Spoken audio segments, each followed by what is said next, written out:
Hey guys, welcome back to The Market is Open. Check out our website, themarketisopen.com. Today I wanted to talk about the Tesla Dojo, something that Elon Musk and Andrej Karpathy, the AI director at Tesla, didn't actually have much to share with us at the Autonomy Investor Day about this next level computer or program that they're working on at Tesla. I wanted to go over some ideas I had on what exactly this may be and how it can be used to accelerate Tesla's quest to gain full self-driving capabilities. But first, please subscribe to our YouTube channel by hitting the bell button. We would super appreciate your support in growing our channel, and also please smash the like button. So Tesla has the major advantage of being vertically integrated and owning pretty much all aspects of its business. This is super beneficial for self-driving in that Tesla makes its own vehicles, the sensors, and controls the software that runs on it. This allows them to collect their own data, and as you know, they have over 14 billion miles of data using their sensors capable of full self-driving. This is extremely valuable data. I would argue that Google is one of the few players in the industry that is probably better than Tesla at machine learning and AI. However, they don't have this data. They have about 20 million miles or 1,000 times less data than Tesla does. Not only that, but their self-driving setup is different than Tesla's as they're using LiDAR. But anyways, this gives Tesla a huge advantage in that they have the data and they also have a team of AI experts, including the director, Andrej Karpathy, working on this. Tesla also purchased a company called DeepScale, which is an AI company, in order to boost the AI team and their capabilities. So Tesla does have some pretty advanced neural networks used for their autonomous driving and autopilot software. So this is Tesla's full AI stack, something that Andrej Karpathy gave a presentation about at PyTorch a few months ago. It should actually be a feedback loop like this. So it goes all the way back to the beginning. It starts with the data collected, and Tesla processes and trains their neural nets using clusters of GPUs or graphical processing units in their data centers. Or rather, it's on Tesla's premises, so it's like an in-house data center. The GPUs are crunching the frames of data that come back from the vehicles, and that's why there's a loop here. The data is run through machine learning algorithms in order to improve their neural nets. So by seeing a million bicycles, for example, it can learn by training the system as to what a bicycle looks like. And then the output is a refined algorithm capable of detecting bicycles. And so this is the neural net that they use to deploy on their custom chip hardware, which is manufactured by Samsung but designed by Tesla, and that runs in your vehicle. There's also something called shadow mode where the AI makes decisions in the background but doesn't act on them. It just sees what the human driver is up to and compares it to that. If it's different or if the human needs to intervene when the self-driving features are enabled, then it will report back to Tesla. The Tesla team can then have a look and evaluate the situation and train the system even more using these edge cases to improve it further. Okay, but Tesla has this one box in the back end that they will be using for training called the Dojo cluster here, which they haven't really talked about much. So from Autonomy Day, Elon Musk says, "We do have a major program at Tesla, which we don't have enough time to talk about today, called Dojo. That's a super powerful training computer. The goal of Dojo will be to be able to take in vast amounts of data and train at a video level and do unsupervised massive training of vast amounts of video with the Dojo program or Dojo computer." So Elon hints that the Dojo itself is a supercomputer, kind of like Skynet. No, I don't think that's the case. I'm going to speculate a bit, but an educated speculation. I think that Dojo is a bunch of things, and the purpose of it is to train Teslas how to drive like the next level above what they're currently working on. So currently, to compile autopilot, Andrej Karpathy says it would currently take 70,000 hours of GPU time. And also, in order to train, you need to iterate over this over and over and run it many times. So clearly, Tesla has a supercomputer made up of GPU cores in order to train its networks very quickly. But even if you had 70,000 GPUs running perfectly in parallel, it would still take an hour to build the code once. So perhaps they need something faster. Tesla was using an NVIDIA chip in their vehicles to crunch the AI algorithms in the car. And what they did was they brought this in-house and created their own chip for inside the car. This chip suits their more specific needs with lower power consumption, and it was about 10 times faster than the NVIDIA one. Additionally, because they know what software they're running on it, they can optimize by creating hardware which is super fast that maps very well to their software algorithms. However, this chip for inside the vehicles isn't nearly as powerful as the data center worth of GPUs that Tesla is running in the back end, which is actually doing the training, that 70,000 hours that needs to be iterated upon.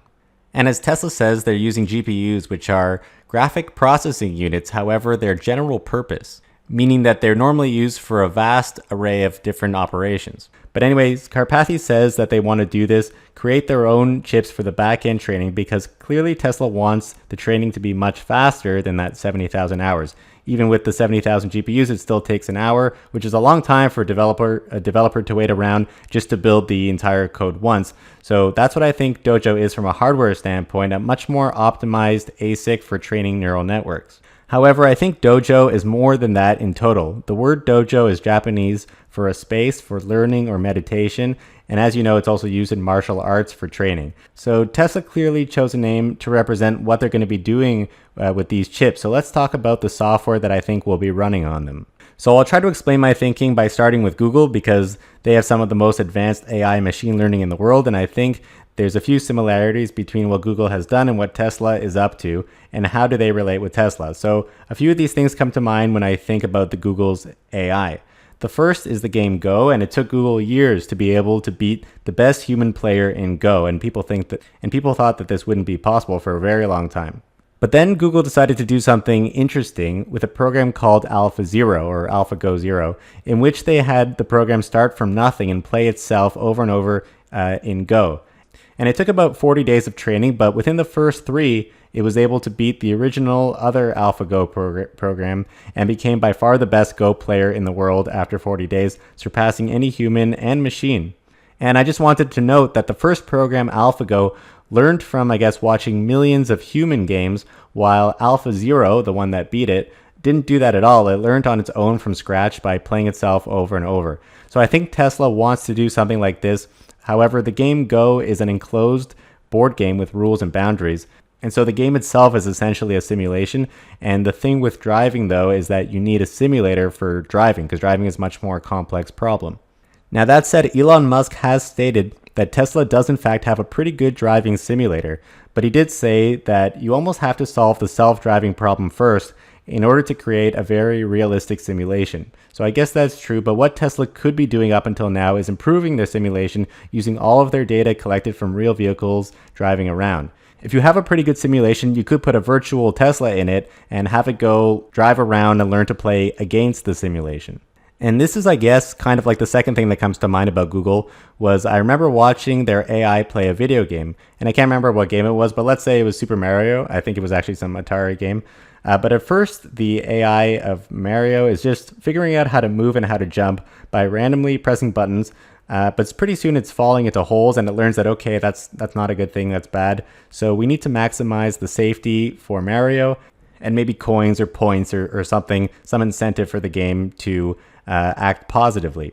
So it tries again and again, and pretty soon it's able to essentially dodge bullets, and it beats everything around it without getting touched. Now that's great, but you can say that it only works with Mario because, again, it's an enclosed game and there's limited possibilities. But still, the ability of AI to master a more complex game, and when it does, the player gets superhuman abilities.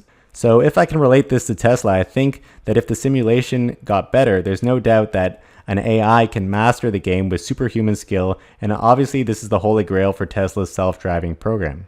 Finally, the third thing that I watched Google do with AI years ago was that they had their program watch YouTube. That's all it did. It watched YouTube and it learned. Now, Google has the huge advantage of owning all of the YouTube videos in existence, or at least they have easy access to it, and it used this as the data set. Then they were able to ask this program, okay, draw me a cat. And the program was able to draw something that looked like a cat. It wasn't a real cat. It was some sort of mathematical average of all the cats that it had been watching on YouTube videos.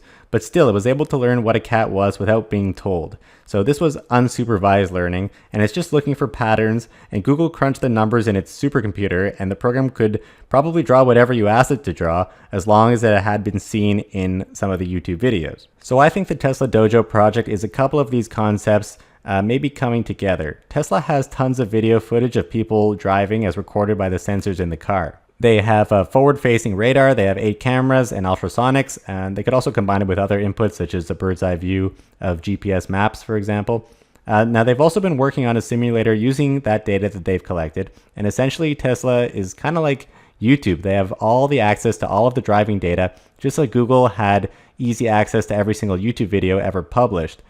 So one idea is to have an AI program just watch all the videos, but even better, why not try to use the simulator that Tesla has to simulate all of these scenarios found in the videos and have an AI program learn how to drive from scratch by training constantly against a vast majority of these different video inputs. It could look for all patterns in all the videos, just like how Google was able to figure out what a cat was just by watching the YouTube videos. But the program would also have outputs to control a vehicle using a simulator and get feedback on if it was making good driving decisions or not, or if it was crashing into stuff. So this is similar to how AlphaGo Zero learned by playing itself over and over again, and it sort of turns driving into a game board, sort of like Go, but using Tesla's real-world data. If Tesla could somehow convert the video footage that it had into a simulation that can be virtually driven through, then eventually the AI would become like a Monster Mario expert, but in driving instead. So I think it fits a lot of the things that Elon was talking about. He mentions unsupervised learning, which is like Go playing against itself over and over, and I think it will require some sort of simulator, something that Elon said that Tesla already has a pretty good handle of. He talks about video input, again, like how Google's AI watched YouTube, but perhaps transforming the video into a different form, such as a video game, or something that can be acted upon or tested against inside the simulator.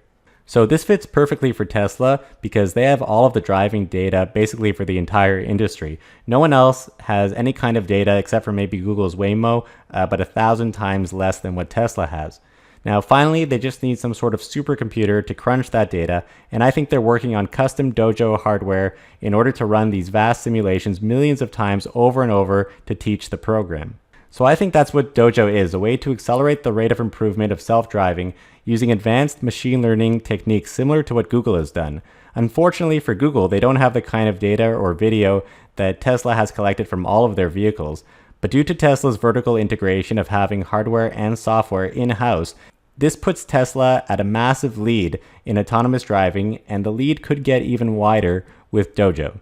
Alright guys, thank you so much for watching. If you found this video helpful, please consider supporting us on Patreon at patreon.com/themarketisopen. You can also check us out on Twitter at themarketisopen. Please subscribe to our YouTube channel. We would really appreciate your support. Don't forget to hit the bell button and smash that like button. Thanks for watching.